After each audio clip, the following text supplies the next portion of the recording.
आप सभी को मेरा नमस्कार। मैं रोहित मिश्रा आप सभी का स्वागत करता हूं अपने कॉलेज के ऑनलाइन प्लेटफॉर्म पर। आज जो है मैं आपको पढ़ाऊंगा फंडामेंटल ऑफ हॉर्टिकल्चर, जिसके अंतर्गत मेरा जो टॉपिक है वो है आपका फर्टिलाइजेशन। ठीक है, पिछली क्लास में हमने आपको पॉलिनेशन के बारे में बताया था। आज की क्लास में आपको मैं बताऊँगा आपको फर्टिलाइजेशन के बारे में, जिसको हम हिंदी में कहते हैं निषेचन।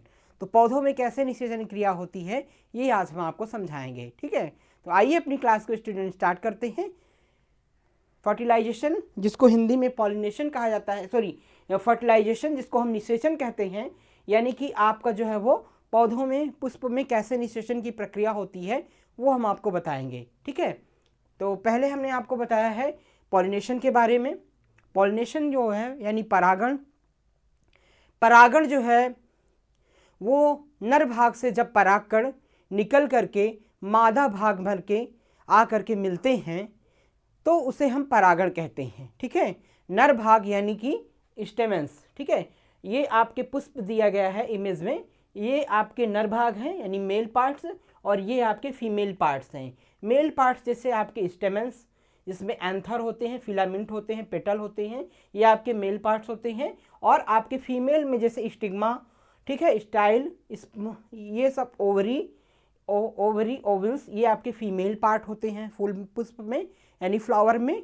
तो ये जब मेल पार्ट से पॉलन ग्रेन्स जो होते हैं, परागकण पराग नलिका से निकल करके फीमेल पार्ट यानी स्टिग्मा, जिसको हम स्त्री केसर कहते हैं, उसमें आते हैं। पॉलन ग्रेन्स जब स्टिग्मा में द्वारा रिसीव किए जाते हैं तो ये जो क्रिया होती है उसे हम परागण कहते हैं। ठीक है, पॉलिनेशन कहते हैं। और इसके अलावा जो है वो इसके बाद जो है वो जो निषेचन की क्रिया है, निषेचन की क्रिया जो है वो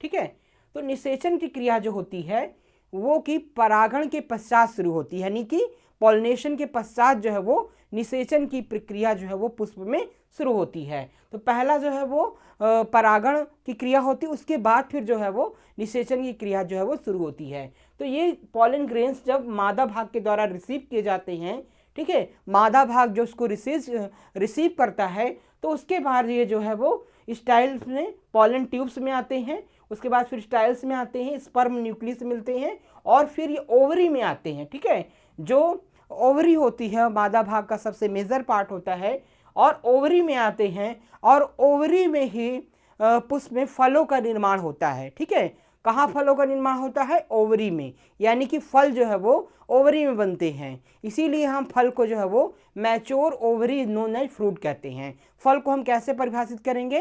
परिपक्व ओवरी को ही, परिपक्व बीजांड को ही जो है हम फल कहते हैं। तो इस प्रकार से मैच्योर ओवरी को हम फल कहते हैं। और इसके बाद फिर जो है वो फल जो है वो जब पक जाता है, ठीक है, फल जब परिपक्व हो जाता है, फिर ओवल्यूल होता है, और जब बीज को है पूरी तरह से फल पक जाता है, उसके बीज जो सीड होते हैं मैच्योर हो जाते हैं, वो कहाँ होता है? ओवल्स में होता है। तो ओवुलेशन की प्रक्रिया कहाँ पर होती है पुष्प में? ओवल्स में होती है। इसीलिए हम बीज को डिफाइन करेंगे तो ये ऐसे डिफाइन करेंगे कि mature ovules is known as seed. ठीक है, एक परिपक्व जो बीजांड होता है उसे हम बीज कहते हैं। ठीक है, परिपक्व बीजांड को ही हम क्या कहते हैं?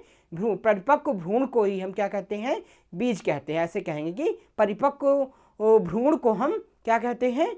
बीज कहते हैं। तो ये ओवुलेशन की जो प्रक्रिया होती है ये ओवरी के अंदर ही होती है। ठीक है, तो ये ओवुलेशन की प्रक्रिया होने के पश्चात जो है वो परिपक्व बीज का निर्माण फूलों के अंदर हो जाता है। तो इस प्रकार से जो ये प्रक्रिया होती है ओवरी के अंदर, निषेचन की प्रक्रिया होती है। निषेचन क्या होता है? निषेचन के मतलब क्या होता है कि जब मादा, ठीक है, नर के जो शुक्राणु होते हैं वो मादा के जो युग्मक होते हैं उससे मिलते हैं। ठीक है, नर भाग के जो शुक्राणु होते हैं और मादा भाग के जो युग्मक होते हैं, उनसे जब उनका सम्मिलन होता है उसके पश्चात जो प्रक्रिया होती है उसे हम क्या कहते हैं? निषेचन कहते हैं। ठीक है, तो ये जो आपके पॉलेंस होते हैं, पॉलन ट्यूब्स में आकर के जब यहाँ पर दोनों मिलते हैं नर और मादा भाग जो है आपस में मिलते हैं तो उसमें गैमेट्स का निर्माण होता है, और गैमेट्स के पश्चात जो है वो दोनों का सम्मिलन होने के बाद ओवरी में फर्टिलाइजेशन की क्रिया यानी निषेचन की क्रिया क्या होती है, प्रारंभ हो जाती है, जिसे हम निषेचन जो है वो कहते हैं। इस एक स्टेप में और आप समझ सकते हैं कि ये ओवुलेशन के पश्चात, ठीक है, ये जो है आपका इसके पश्चात जो है वो ओवुलेशन के पश्चात इस प्रकार से जो है वो बीज जो है वो फर्टिलाइजेशन होता है, फिर उसमें इस प्रकार से प्रक्रिया होती है, फिर इस प्रकार से आप देखेंगे, फिर इस प्रकार से प्रक्रिया होती है, फिर इस स्टेप में होता है, फिर इस स्टेप में, और जब एक परिपक्व ओवुलेशन होता है, परिपक्व बीज का निर्माण होता है, तो इस प्रकार से जो है वो बीज का निर्माण हो जाता है। ठीक है, यानी कि मैच्योर ओव्यूल्स, जब एक परिपक्व भ्रूण बनता है फूल के अंदर, पुष्प के अंदर, तो इस प्रकार से आपको जो है वो देखने को मिलेगा। तो ओव्यूलेशन की प्रक्रिया यहाँ से बस समाप्त हो जाती है और बीज का निर्माण यानी मैच्योर सीड इस प्रकार से तैयार हो जाते हैं। क्या हो जाते हैं? Mature seed. ये परिपक्व जो है वो सीड जो है वो इसका निर्माण क्या होता है, हो जाता है। और मैच्योर सीड जब परिपक्व बीज बन जाता है तो वह अंकुरण योग्य हो जाता है। तो इस प्रकार से हम कह सकते हैं कि जो निषेचन की प्रक्रिया होती है पुष्प के अंदर वो दो प्रकार से होती है। एक तो परागण यानी फर्स्ट स्टेप जो होता है वो परागण होता है, और उसके पश्चात क्या होता है, जर्मिनेशन यानी अंकुरण। तो निषेचन की प्रक्रिया जो है वो दो स्टेप में होती है, दो चरण में होती है। एक तो परागण और दूसरा क्या होता है, जर्मिनेशन यानी अंकुरण। तो दो प्रकार से आप हमने समझा दिया कि ये परागण की प्रक्रिया होती है। पहली प्रक्रिया होती है जब मेल पार्ट्स जो है वो नर भाग से पराग कण पॉलन ग्रेन्स निकल करके मादा भाग के स्टिग्मा में आकर के रिसीव कर लिए जाते हैं, तो उसे हम परागण क्रिया कहते हैं। और परागण के पश्चात जो है वो नर और मादा भाग के जो युग्मक होते हैं, नर के युग्मक और मादा के युग्मक जब आपस में मिलते हैं, उनका सम्मिलन होता है, तो उसमें फिर निषेचन की प्रक्रिया क्या होती है, प्रारंभ हो जाती है, जिसमें गैमेट्स बनते हैं। फिर ओवरी में उनका मैच्योराइजेशन होता है। फिर ओवरी के पश्चात ओवुलाइजेशन की प्रक्रिया होती है, यानी फल बनता है। फल के पश्चात जो है वो भ्रूण बनता है और परिपक्व बीज जो है वो बन जाता है, जिससे फिर वो अंकुरित होता है, यानी उनका जर्मिनेशन होता है। इसे क्या कहते हैं, जर्मिनेशन। जर्मिनेशन होता है, जिससे क्या होता है, जर्मिनेशन के पश्चात जो है वो इसमें फर्टिलाइजेशन क्रिया क्या होती है, समाप्त हो जाती है, जिसे हम क्या कहते हैं, निषेचन कहते हैं। तो आइए हम डिफाइन एक बार कर देते हैं कि युग्मक यहाँ पर क्या होना चाहिए, थोड़ा सा टाइपिंग मिस्टेक हो गया स्टूडेंट, यानी नर युग्मक तथा मादा युग्मक के संलयन की क्रिया को क्या कहते हैं, फर्टिलाइजेशन यानी निषेचन कहते हैं।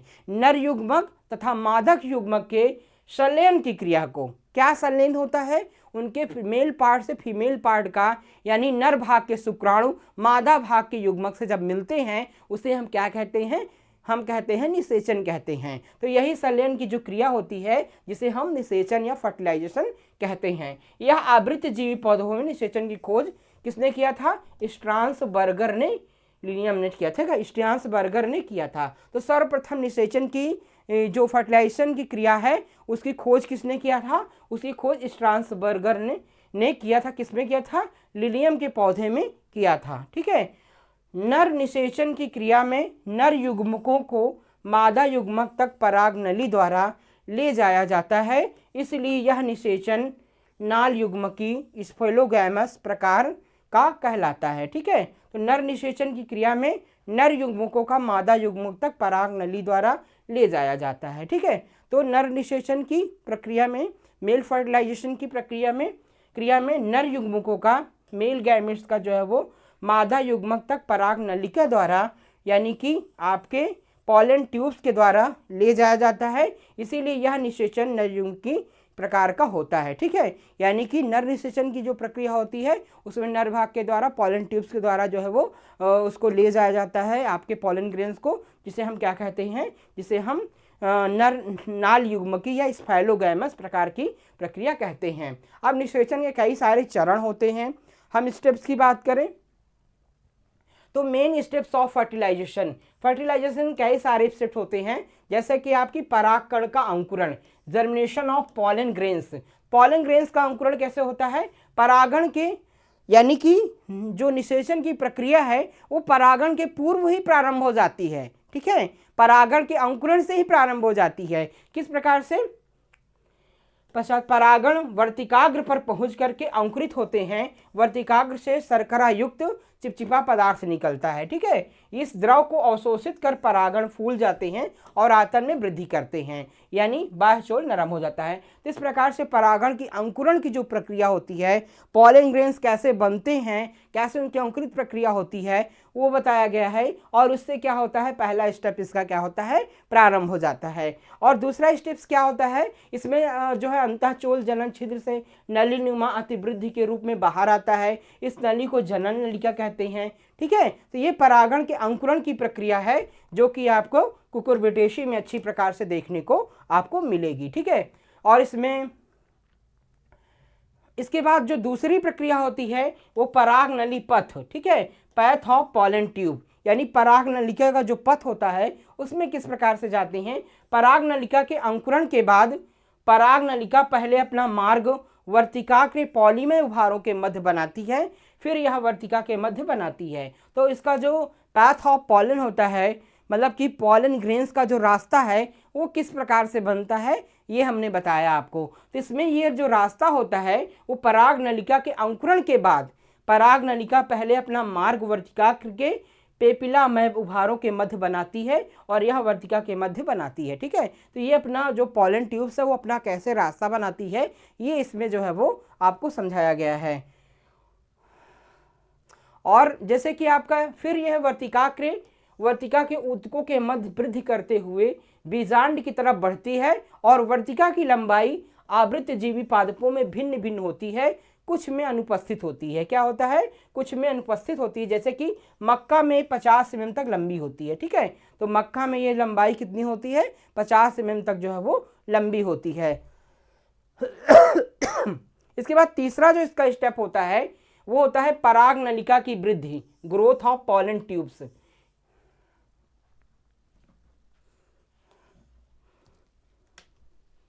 पराग नलिका की वृद्धि में क्या होता है कि पराग नली वर्तिका से होती हुई अंत में अंडाशय तक पहुंचती है। कैसे पहुंचती है, पराग नलिका जो है वो, यानी कि पराग नली वर्तिका से होती हुई अंत में अंडाशय तक पहुंचती है। ठीक है, और उसके पश्चात रासायनिक पथ अनुचलन के कारण पराग नली की वृद्धि हमेशा बीजांड द्वारा होती है। तो ये बताया गया है कि पराग नली जो होती है, ग्रोथ ऑफ पॉलन ट्यूब्स होती है, उसकी कैसे वृद्धि होती है। ठीक है, इस प्रकार से उसकी वृद्धि होती है। और अगला स्टेप होता है पराग नली का बीजांड में प्रवेश, यानी कि जो पराग नली होती है, टेस्ट ट्यूब होती है, सॉरी पॉलन ट्यूब्स होती है, वो कैसे कि बीजांड में प्रवेश करती है, यानी कि entry of pollen in the ovules. Ovules में जहाँ पर बीज का निर्माण होता है, परिपक्व भ्रूण बनता है, वहाँ पर कैसे पॉलन ट्यूब्स का प्रवेश होता है।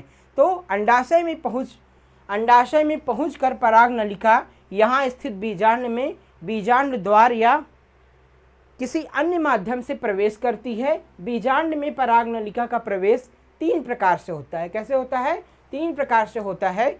जैसे कि आपका, यानी कि आपको कहा जाता है कि जो ओवुलेशन की प्रक्रिया है, ठीक है, जब पॉलन ट्यूब्स जो है वो पॉलन ट्यूब्स के माध्यम से पॉलन ग्रेन जो है वो ओव्यूल्स में प्रवेश करते हैं, तो उसमें ओवलाइजेशन की प्रक्रिया होती है और ओवलाइजेशन की प्रक्रिया होने के पश्चात उसमें बीज का निर्माण होता है। ठीक है, और जब परिपक्व भ्रूण होता है उसे हम क्या कहते हैं, बीज कहते हैं। और ये प्रक्रिया 3 प्रकार से होती है।